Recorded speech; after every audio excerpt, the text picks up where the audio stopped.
Hello dear student, मैं परमेश कुमार सैनी आप सभी लोगों का एक बार फिर से आइकॉनिक नर्सिंग एकेडमी के डिजिटल प्लेटफॉर्म पे हार्दिक स्वागत करता हूं।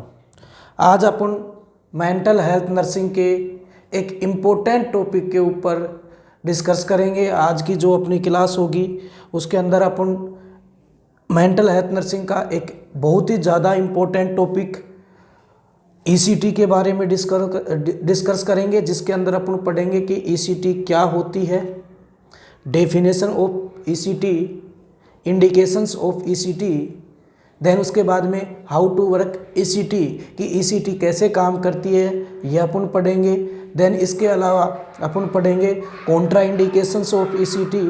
देन उसके बाद में अपन पढ़ेंगे side effects of ECT. Then उसके बाद में अपन पढ़ेंगे role of nurse in ECT. तो रोल ऑफ जो नर्स है ईसीटी के वो अगेन डिवाइडेड हैं 3 कैटेगरी के अंदर, प्री ईसीटी, इंट्रा ईसीटी और पोस्ट ईसीटी। तो आज की जो अपनी क्लास है उसको स्टार्ट करने से पहले जो भी बच्चे क्लास को वॉच कर रहे हैं उन सब से मेरी एक रिक्वेस्ट है, क्लास को लाइक करें, शेयर करें, सब्सक्राइब करें, जिससे कि ज़्यादा से ज़्यादा बच्चों तक क्लास का बेनिफिट पहुंच सके। और आपको क्लास कैसी लगी उसका फीडबैक आप कमेंट करके ज़रूर दें। तो आज की अपनी जो क्लास है उसमें अपन डिस्कस करेंगे ECT, electro convulsive therapy and its nursing management, कि इलेक्ट्रो कन्वर्जिव थेरेपी क्या होती है और नर्सिंग मैनेजमेंट क्या होगा इलेक्ट्रो कन्वर्जिव थेरेपी का। तो सबसे पहले अपन पढ़ेंगे इंट्रोडक्शन ऑफ ईसीटी। मैं आप लोगों को इंट्रोडक्शन स्टार्ट करने से पहले फिर बता देता हूं डियर स्टूडेंट, ईसीटी एक बहुत ही इम्पोर्टेंट टॉपिक है जो आपके एग्ज़ाम के पॉइंट ऑफ व्यू से बहुत ज़्यादा इम्पोर्टेंट है, साथ में साइकेट्रिक डिजीज़ को ट्रीट करने के पॉइंट ऑफ व्यू से भी बहुत ज़्यादा इम्पोर्टेंट है। जब साइकेट्रिक डिजीज़ में मेडिसिन से किसी प्रकार का कोई इम्पैक्ट नहीं आ रहा, मेडिसिन आपने दे रखी है साइकेट्रिक पेशेंट को, काफ़ी दिन से मेडिसिन चल रही है, लेकिन डिजीज़ कंडीशन पहले की जैसे सेम की सेम बनी हुई है, डिजीज़ कंडीशन में कोई इम्प्रूवमेंट नहीं है, पेशेंट डिजीज़ कंडीशन से रिकवर नहीं हो रहा, तो उसका जो लास्ट और फाइनल जो ट्रीटमेंट बचता है साइकोटिक डिसऑर्डर का वो बचती है ईसीटी। ईसीटी एक ऐसा ट्रीटमेंट है साइकेट्रिक डिसऑर्डर का जिसके द्वारा बहुत सी साइकेट्रिक डिजीज़ को ट्रीट किया जा सकता है। और ये ट्रीटमेंट होता कैसे है ईसीटी में, ऐसा ईसीटी में क्या करते हैं और जो करते हैं वो कैसे करते हैं, फिर कौन कौन सी कंडीशन में दे सकते हैं, कौन सी कंडीशन में नहीं देंगे, वो सब अपन आज की इस क्लास में डिस्कस करेंगे। तो सबसे पहले अपन पढ़ते हैं इलेक्ट्रो कन्वर्जिव थेरेपी का इंट्रोडक्शन। क्या पढ़ रहे हैं डियर स्टूडेंट? इंट्रोडक्शन में कि इलेक्ट्रो कन्वर्जिव थेरेपी क्या होती है। इलेक्ट्रो कन्वर्जिव थेरेपी के अंदर क्या दिया जाता है, ब्रेन के अंदर इलेक्ट्रिकल करंट दिया जाता है। क्या दिया जाता है डियर स्टूडेंट? ब्रेन के अंदर इलेक्ट्रिकल करंट दिया जाता है, जैसा कि आप स्लाइड के अंदर देख भी रहे होंगे। Electro convulsive therapy is a procedure in which electrical current pass in the brain intentionally triggering a brief seizure, कि इलेक्ट्रो कन्वर्जिव थेरेपी के अंदर इलेक्ट्रिकल करंट दिया जाता है जिससे क्या प्रोड्यूस होते हैं, सीजर प्रोड्यूस होते हैं। और इलेक्ट्रो कन्वर्जिव थेरेपी की जो डिस्कवरी हुई थी वो 1938 के अंदर हुई। और किसने की डियर स्टूडेंट? ये डिस्कवरी की बिंडी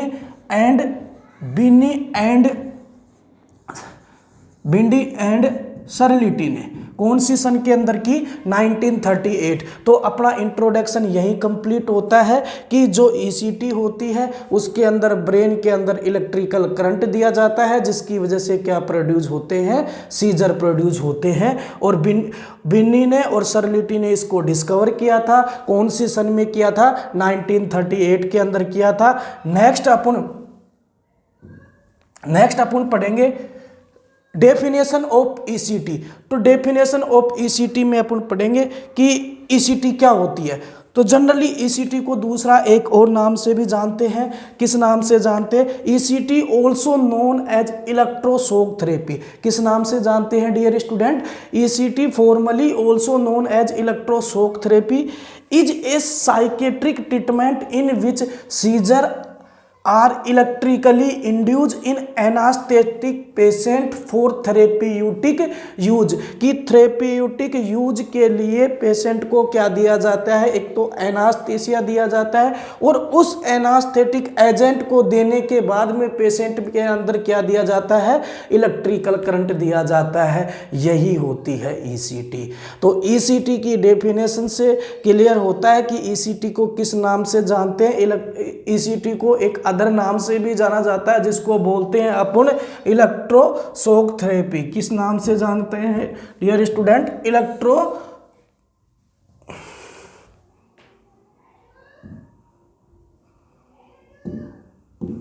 इलेक्ट्रोशॉक थेरेपी।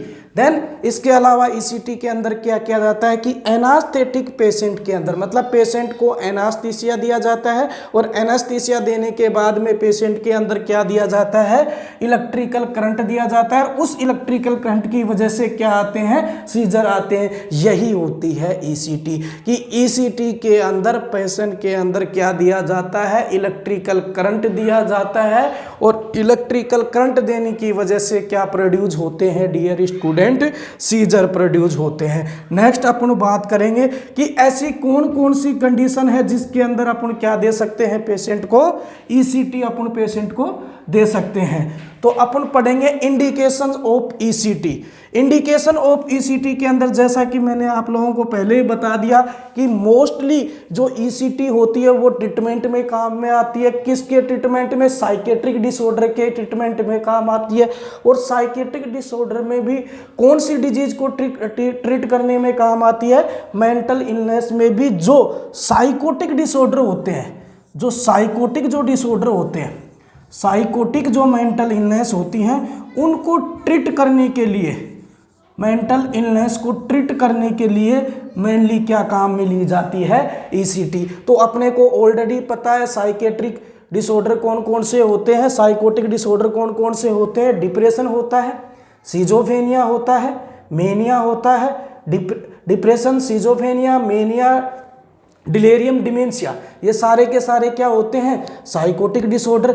और अपने को ऑलरेडी अपने डेफिनेशन में पढ़ लिया कि ईसीटी किसके ट्रीटमेंट में काम आती है, साइकोटिक डिसऑर्डर के। तो इंडिकेशंस क्या हो जाएंगे dear student, major depression, severe catatonic, schizophrenia, severe साइकोसिस, सिजोफ्रेनिया, मेनिया।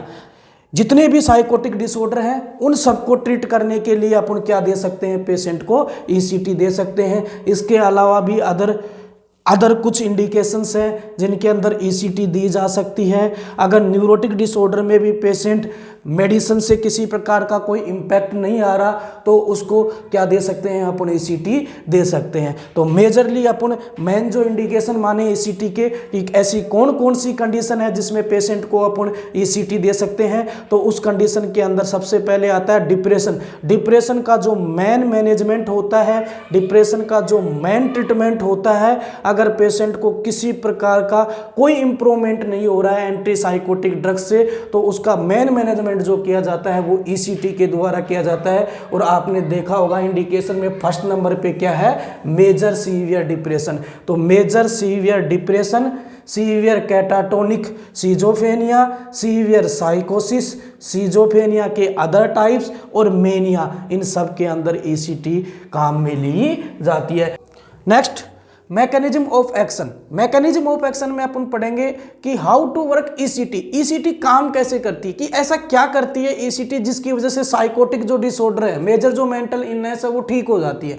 एग्जैक्टली ईसीटी कैसे वर्क करती है ये अननोन है, मतलब एग्जैक्टली अपन ये नहीं कह सकते कि एक पर्टिकुलर इसी सिद्धांत के ऊपर ईसीटी काम करती है या किसी पर्टिकुलर इसी मैकेनिज्म के ऊपर ईसीटी काम करती है। तो exact mechanism is unknown but one hypothesis, एक हाइपोथेसिस है, एक अजम्पशन है, एक अभी तक की जितनी हिस्ट्री है उसके आधार पर यह निष्कर्ष निकला है कि ईसीटी कैसे काम करती है। ईसीटी अफेक्ट करती है किसको, catecholamine pathway. ECT affect catecholamine pathway between the diencephalon and limbic system and also involving limbic system and also involving hypothalamus. कि एग्जैक्ट ईसीटी कैसे काम करती है ये अननोन है, बट एक हाइपोथेसिस है जिसके आधार पर बताया गया है कि ईसीटी अफेक्ट करती है कैटाकोलामाइन पाथवे, जो कहां पर पाया जाता है, डाइसिफेलोन और लिम्बिक सिस्टम के बीच में होता है, और ऑल्सो इन्वॉल्विंग हाइपोथैलेमस, और हाइपोथैलेमस को भी अफेक्ट करता है। जब लिम्बिक सिस्टम को ये अफेक्ट कर रही है तो अपने को पता है डियर स्टूडेंट, लिम्बिक सिस्टम ही अपने इमोशंस को कंट्रोल रखता है। इमोशनली कंडीशन के अंदर पर्सन को कंट्रोल रखने का, पर्सन को एडजस्ट करने में हेल्पफुल होता है। और जब पर्सन का अगर लिम्बिक सिस्टम सही से काम कर रहा है, मतलब पर्सन के अंदर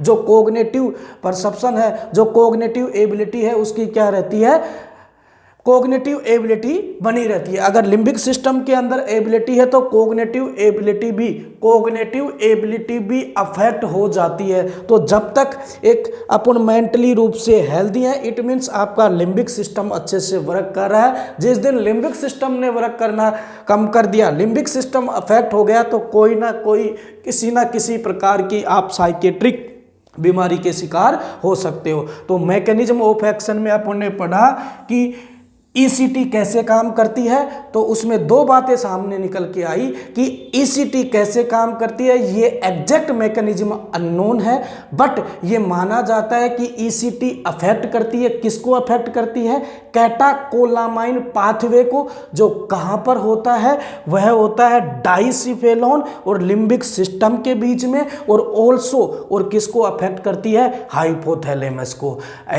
ये एक मैकेनिज्म है जिसके आधार पर बताया गया है कि ईसीटी ऐसे वर्क करती है। नेक्स्ट अपन पढ़ेंगे टेक्निक्स। कि यहां तक सर हमारे समझ में आ गया कि ईसीटी क्या होती है, कब डिस्कवर की गई, फिर डेफिनेशन भी समझ में आ गई, इंडिकेशन भी समझ में आ गए, देन उसके बाद में मैकेनिज्म ऑफ एक्शन भी समझ में आएगा। लेकिन क्या टेक्निक है, कौन सी टेक्निक से अपन ईसीटी पेशेंट को प्रोवाइड करवाते हैं, तो ईसीटी देने की दो टेक्निक होती है, एक होती है डायरेक्ट, एक होती है इनडायरेक्ट। अब इन दो वर्ड्स को समझना, इन वर्ड्स को समझते ही आपको ईसीटी के बारे में कंप्लीट नॉलेज हो जाएगा कि ईसीटी कितने टाइप्स की होती है। तो टाइप्स ऑफ ईसीटी की बात करें तो ईसीटी दो प्रकार की होती है, एक होती है डायरेक्ट ईसीटी, एक होती है मॉडिफाइड ईसीटी। डायरेक्ट ईसीटी का मतलब होता है कि absence of any drugs, absence of drugs, absence of drugs। अब absence of drugs का मतलब है कि इस प्रकार की ईसीटी में, डायरेक्ट ईसीटी वह ईसीटी होती है जिसके अंदर किसी भी प्रकार की कोई भी ड्रग्स का यूज नहीं करते हैं। absence of drugs का मतलब है किसी भी ड्रग्स का यूज नहीं किया जाता है, नहीं इस प्रकार की ईसीटी के अंदर क्या दिया जाता है, एनेस्थीसिया दिया जाता है, नहीं एनेस्थीसिया दिया जाता है, नहीं कोई मसल रिलैक्सेंट दी जाती है। बट जो मॉडिफाइड ईसीटी होती है, वो मॉडिफाइड जो ईसीटी होती है, इस ईसीटी के अंदर क्या दी जाती है, एनास्थीसिया दिया जाता है पेशेंट को, एनास्थेटिक एजेंट देते हैं पेशेंट को, एनास्थेटिक एजेंट। सेकंड इसके अंदर अपन देते हैं मस्कुलर रिलैक्सेंट। एनास्थीसिया देने से क्या होता है, पेशेंट बेहोश हो जाता है, जिससे पेशेंट को एंजाइटी नहीं रहती है, जिससे कि जो प्रोसीजर है वो आराम से पेशेंट के ऊपर फॉलो किया जा सकता है। सेकंड मस्कुलर रिलैक्सेंट देते हैं, क्योंकि जब पेशेंट को सीजर आते हैं तो सीजर आने के दौरान मसल्स कॉन्ट्रैक्शन होते हैं। अब मसल्स कॉन्ट्रैक्शन की वजह से, मसल्स कॉन्ट्रैक्शन होने की वजह से पेशेंट को फ्रैक्चर होने की पॉसिबिलिटी हो सकती है। तो पेशेंट को फ्रैक्चर नहीं हो, इसके लिए अपन क्या देंगे, पेशेंट को मसल रिलैक्सेंट देंगे। तो ईसीटी दो प्रकार की होती है डियर स्टूडेंट, एक होती है डायरेक्ट ईसीटी, एक होती है मॉडिफाइड ईसीटी, जिसको अपन दूसरा किस नाम से जानते हैं, इनडायरेक्ट ईसीटी के नाम से भी जानते हैं। इसी को अपन क्या बोलते हैं dear student, indirect ECT. Indirect ECT का मतलब होता है कि इस प्रकार की ईसीटी में डायरेक्ट अपन पेशेंट को करंट नहीं देते हैं। सबसे पहले पेशेंट को क्या देते हैं अपन, एनेस्थीसिया देते हैं। उसके बाद में पेशेंट को अपन क्या देते हैं सॉरी उसके बाद में पेशेंट को दिए जाते हैं मस्कुलर रिलैक्सेंट। मस्कुलर रिलैक्सेंट देने के पीछे पर्पज होता है कि पेशेंट को क्या नहीं हो, फ्रैक्चर नहीं हो, मसल रिलैक्स रहे, मसल्स के अंदर कॉन्ट्रैक्शन नहीं हो। देन इसके अलावा एक ड्रग्स और यूज कर सकते हैं अपन, एट्रोपिन, जिससे कि सिक्रेशंस नहीं आए, क्योंकि सिक्रेशंस अगर आएंगे तो अगर पेशेंट के अंदर ड्यूरिंग ईसीटी सिक्रेशंस आ रहे हैं तो रेस्पिरेटरी ट्रैक्ट ब्लॉक हो सकता है, रेस्पिरेटरी डिफिकल्टी पेशेंट्स को हो सकती है। तो मॉडिफाइड ईसीटी या इनडायरेक्ट ईसीटी ये अपन देते हैं पेशेंट को प्रेजेंस ऑफ ड्रग्स, कि इस दौरान पेशेंट को अपन क्या देते हैं, ड्रग्स देते हैं। ड्रग्स के अंदर अपन एट्रोपिन ड्रग्स देंगे, एनास्थेटिक एजेंट देंगे। एनास्थेटिक एजेंट के अंदर एक ड्रग्स काम में ली जाती है थायोपेंटोप सोडियम।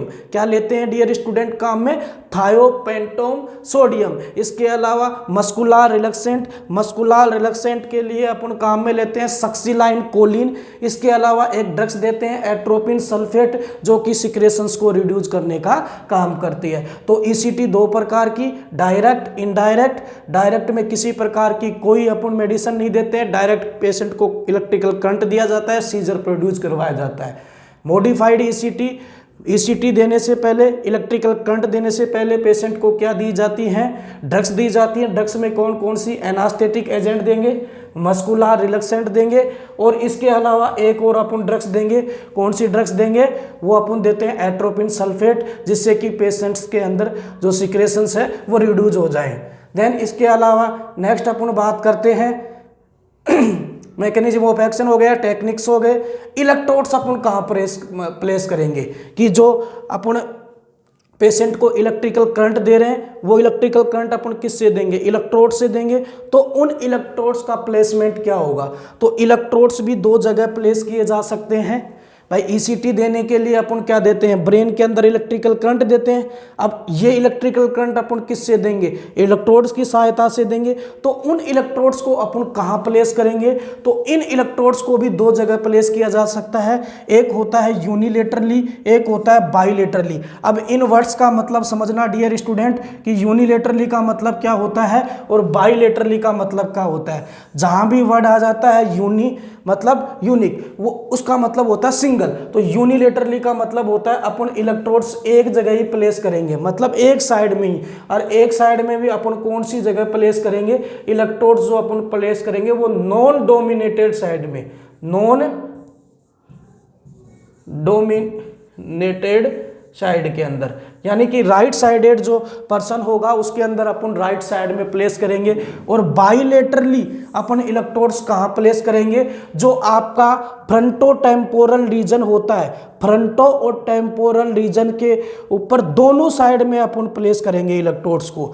अब फ्रंटो टेम्पोरल रीजन में भी कहाँ प्लेस करेंगे, तो उसके लिए एक सीधा और सिंपल सा फॉर्मूला होता है कि जो आपका आउटर कैंथस ऑफ आई होता है उससे एक लाइन अपन लेंगे, और आपकी जो ये ईयर है, ईयर का जो अपर वाला पार्ट है, ईयर पिना से लाइन खींचेंगे, और इन दोनों के बीच में, इन दोनों के मिड पॉइंट से ऊपर, इन दोनों के मिड पॉइंट से 2 से लेकर के 3 सेंटीमीटर अबव अपन क्या करेंगे, इलेक्ट्रोड्स को प्लेस करेंगे। तो ईसीटी के अंदर इलेक्ट्रोड्स दो प्रकार से प्लेस किए जा सकते हैं, यूनिलेटरली, बाइलेटरली। यूनिलेटरली अपन इलेक्ट्रोड्स को एक साइड के अंदर प्लेस करेंगे, और वन साइड में भी कौन सी साइड के अंदर प्लेस करेंगे, नॉन डोमिनेटेड साइड के अंदर। यानी कि राइट हैंडेड अगर पर्सन है तो उसके अंदर राइट साइड ऑफ हेड के अंदर अपन इलेक्ट्रोड्स प्लेस करेंगे। क्यों, क्योंकि जो राइट हैंडेड पर्सन होते हैं उनकी डोमिनेटेड साइड कौन सी हो गई, लेफ्ट साइड। मतलब राइट पर्सन जो होता है, राइट हैंडेड जो पर्सन होता है उसकी डोमिनेटेड साइड होती है लेफ्ट साइड। तो अपने को इलेक्ट्रोड्स कहाँ प्लेस करने, नॉन डोमिनेटेड साइड में। तो राइट हैंडेड पर्सन की नॉन डोमिनेटेड साइड कौन सी होगी, राइट साइड। इसीलिए डियर स्टूडेंट, जो राइट साइडेड जो पर्सन होते हैं उनके अंदर ईसीटी के दौरान इलेक्ट्रोड्स जो प्लेस किए जाते हैं वो कौन सी साइड में प्लेस किया जाता है, राइट साइड में। कुछ बच्चों को इसमें कंफ्यूजन रहता है कि सर राइट हैंडेड पर्सन के अंदर राइट साइड में ही अपन क्यों करेंगे, राइट साइड ऑफ हेड के अंदर ही इलेक्ट्रोड्स प्लेस क्यों करेंगे। तो यूनिलेटरली में साफ लिखा हुआ है क्लियर है कि यूनिलेटरल ईसीटी के अंदर जो इलेक्ट्रोड्स प्लेस किए जाते हैं वो नॉन डोमिनेटेड साइड में किए जाते हैं। जो राइट हैंडेड जो पर्सन होते हैं उनकी डोमिनेटेड साइड होती है लेफ्ट, तो अपने को नॉन डोमिनेटेड साइड में प्लेस करना है, तो नॉन डोमिनेटेड साइड कौन सी हो गई? Right side. इसलिए ऑलवेज जब कभी भी अपन राइट हैंडेड पर्सन को ईसीटी दे रहे हैं तो उस दौरान इलेक्ट्रोड्स अपन प्लेस करेंगे कहां पर? राइट साइड ऑफ हेड में। बाइलेटरली अगर अपन बात करें, बाइलेटरली का मतलब हो गया बोथ साइड में। इसमें अपन क्या करते हैं? इलेक्ट्रोड्स कहां प्लेस करेंगे? बोथ साइड में, बोथ साइड ऑफ हेड के दोनों साइड अपन प्लेस करेंगे, और उसमें भी कहां पर? फ्रंटो टेम्पोरल रीजन में। कहां पर dear student? Fronto temporal region के अंदर, फ्रंटो टेम्पोरल रीजन। अब ये फ्रंटो टेम्पोरल रीजन में कहां पर अपन प्लेस करेंगे? लगभग अपन यहां पर इलेक्ट्रोड्स को प्लेस करेंगे। अब फ्रंटो टेम्पोरल रीजन में भी एग्जैक्टली अपन कहां प्लेस करें? तो इसके लिए सिंपल सा फॉर्मूला, आउटर कैंथस ऑफ आई से अपन एक लाइन अपन खींचेंगे, और आपका जो ये ईयर है इसके अपर वाले पार्ट से अपन एक लाइन खींचेंगे, और उसके बाद में इन दोनों के बीच के मिड पॉइंट पे अपन क्या करते हैं? दोनों साइड में इलेक्ट्रोड्स का प्लेसमेंट अपन कर देते हैं। तो ये हो गया इलेक्ट्रोड प्लेसमेंट। नेक्स्ट अपन पढ़ते हैं drugs use in ECT. Already upon discuss कर चुके कि ईसीटी के दौरान कौन कौन सी ड्रग्स अपन यूज में लेंगे। एट्रोपिन आ गई आप लोगों की। देन इसके अलावा मैंने बताई थी आप लोगों को एनास्थेटिक एजेंट के रूप में अपन काम में लेंगे थायोपेंटोन। इसके अलावा मसल रिलैक्सेंट के लिए अपन काम में लेंगे सक्सिलाइन कोलिन। मसल रिलैक्सेंट तो प्रिवेंट करेगी फ्रैक्चर से। एनास्थीसिया अपन पेशेंट को देंगे जिससे कि पेशेंट को एंजाइटी नहीं हो, पेशेंट रिलैक्स फील करे, पेशेंट कोऑपरेट करे ड्यूरिंग प्रोसीजर। एट्रोपिन सल्फेट अपन पेशेंट को इसलिए देते हैं कि जिससे कि पेशेंट के सिक्रेशंस रिड्यूस हो जाएं, क्योंकि अगर पेशेंट के सिक्रेशंस ज़्यादा होंगे तो पेशेंट को क्या दिया हुआ है? एनास्थीसिया।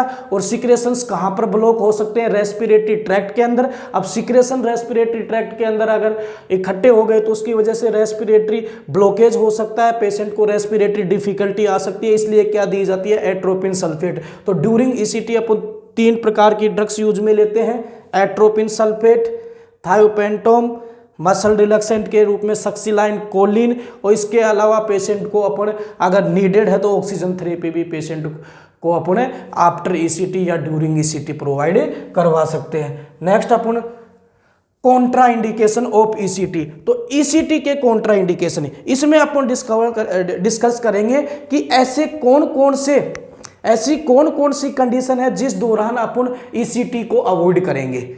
ऐसी कौन कौन सी कंडीशन है जिस दौरान अपन ईसीटी को अवॉइड करेंगे। जनरली जब भी आप किसी भी ट्रीटमेंट के बारे में पढ़ते हो तो हर ट्रीटमेंट कुछ पर्टिकुलर कंडीशन के अंदर तो अपन दे सकते हैं, बट हर ट्रीटमेंट की कुछ पर्टिकुलर कंडीशन होती हैं जिसके अंदर अपने को उस ट्रीटमेंट को अवॉइड करना होता है। तो सेम वैसे ही ईसीटी भी एक ऐसा ट्रीटमेंट है जिसको अपने को कुछ कंडीशंस के अंदर अवॉइड करना पड़ेगा। तो ऐसी कौन कौन सी कंडीशन है कि जिनके अंदर अपने को ईसीटी अवॉइड करनी पड़ेगी, वो पढ़ेंगे अपन कॉन्ट्रा इंडिकेशन ऑफ ईसीटी। तो कॉन्ट्रा इंडिकेशन ऑफ ईसीटी को अपन 2 कैटेगरी में डिवाइड कर सकते हैं। डियर स्टूडेंट, कितनी कैटेगरी में? 2 कैटेगरी में। फर्स्ट वन आता है absolute contra indication, second Contra indication आते हैं रिलेटिव।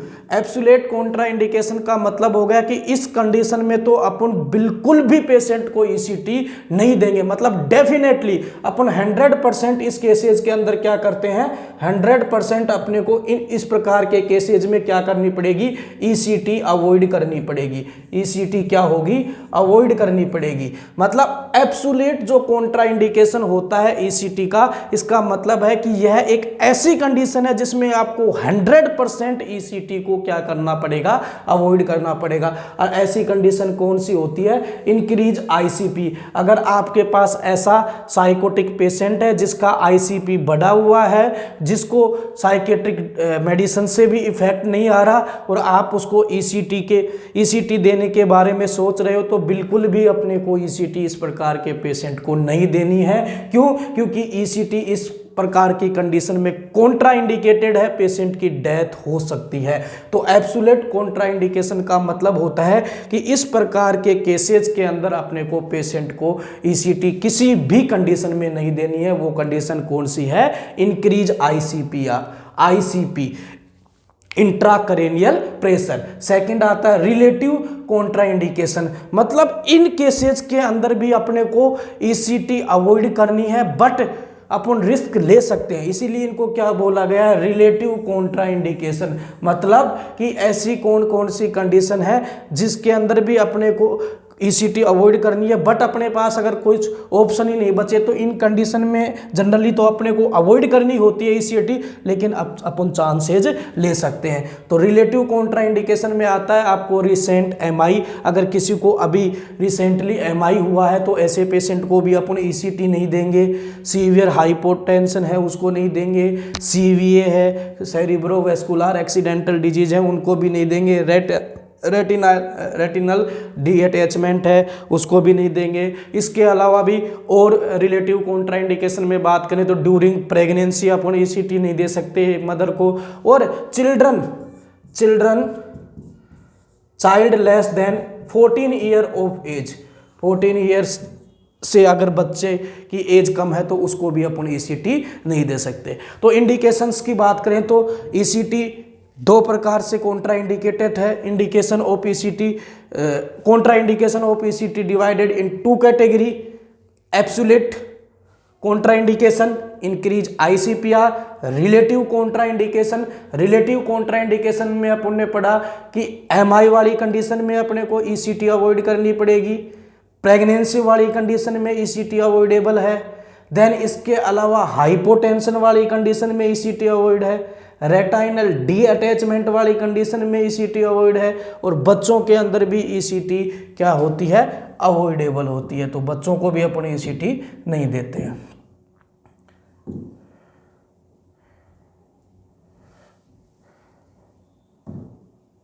देन नेक्स्ट अपन पढ़ते हैं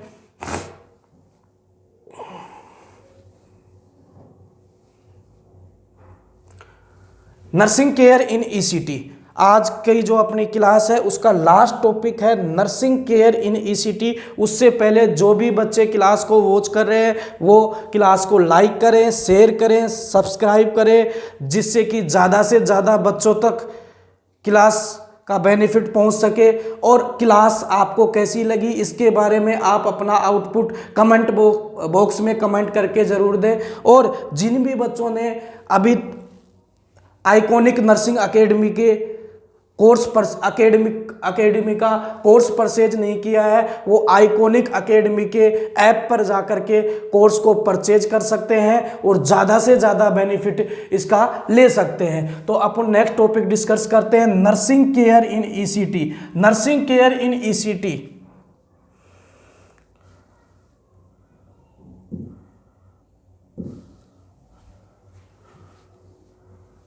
नर्सिंग केयर इन ईसीटी। नर्सिंग केयर इन ईसीटी मैंने पहले भी आप लोगों को डियर स्टूडेंट जब टॉपिक स्टार्ट किया था तो उस समय मैंने आप लोगों को बताया था कि नर्सिंग केयर ऑफ जो ईसीटी है उसको 3 कैटेगरी में डिवाइड किया गया है।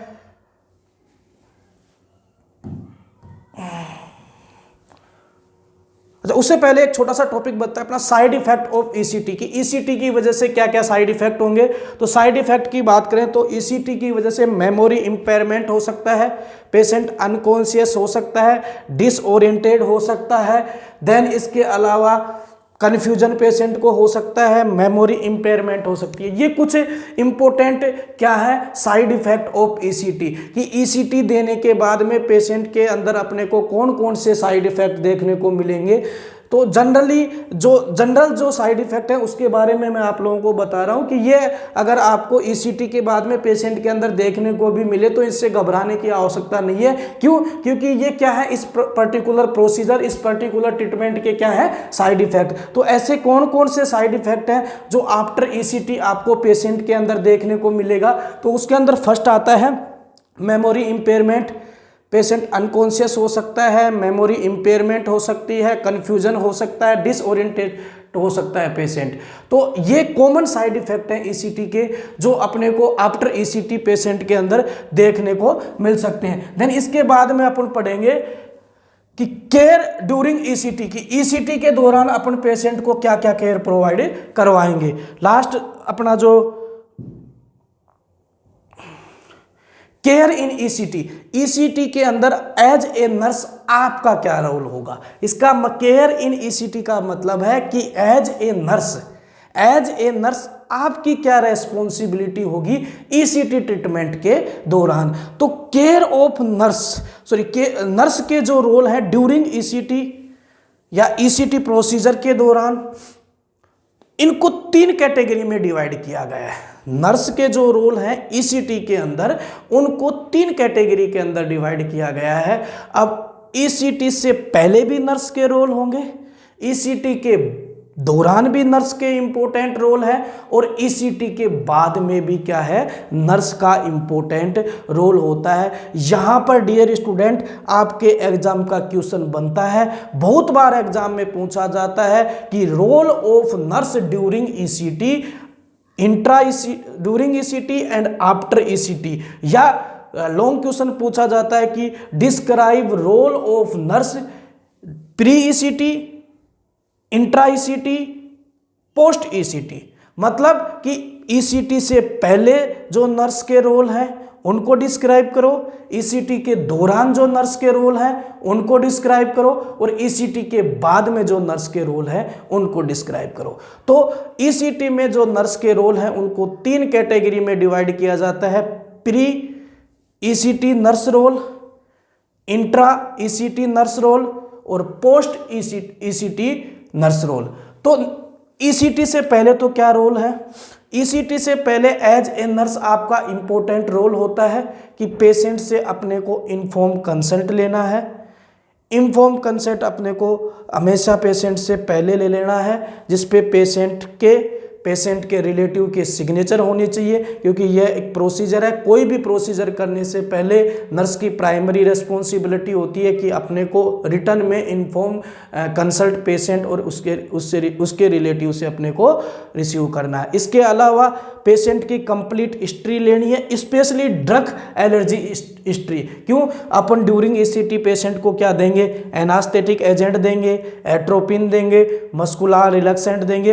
तो अपने को पेशेंट की कंप्लीट हिस्ट्री लेनी है कि पेशेंट को किसी प्रकार की कोई ड्रग से एलर्जी तो नहीं है।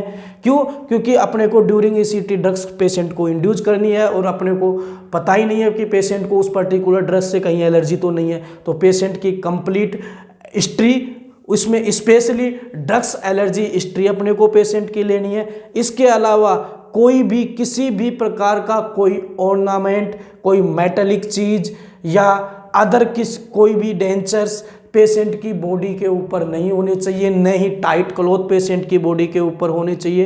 क्यों, क्योंकि अपन पेशेंट को क्या देने वाले हैं, इलेक्ट्रिकल करंट देने वाले हैं। अगर इलेक्ट्रिकल करंट देंगे, किसी प्रकार की कोई ज्वेलरी, कोई ऑर्नामेंट, कोई मेटालिक चीज़ पेशेंट की बॉडी पर रहेगी, तो उसकी वजह से क्या हो सकता है, इलेक्ट्रिकल करंट की वजह से अदर साइड इफेक्ट आ सकते हैं। तो कोई भी ऑर्नामेंट, मेटालिक चीज़ और क्लॉथ, टाइट क्लॉथ पेशेंट की बॉडी के ऊपर नहीं होने चाहिए। क्योंकि अपन पेशेंट को कैसे क्लॉथ पहनाएंगे, लूज क्लॉथ, जिससे कि during ECT patient relax feel कर सके। क्योंकि मस्कुलर कॉन्ट्रैक्शन होगा, टाइट क्लॉथ होंगे, तो उसके अंदर पेशेंट को डिस्कम्फर्ट हो सकता है। तो नेक्स्ट जो इंपॉर्टेंट रोल होता है प्री ईसीटी से कि रिमूव क्लोज और टाइट क्लोथ्स।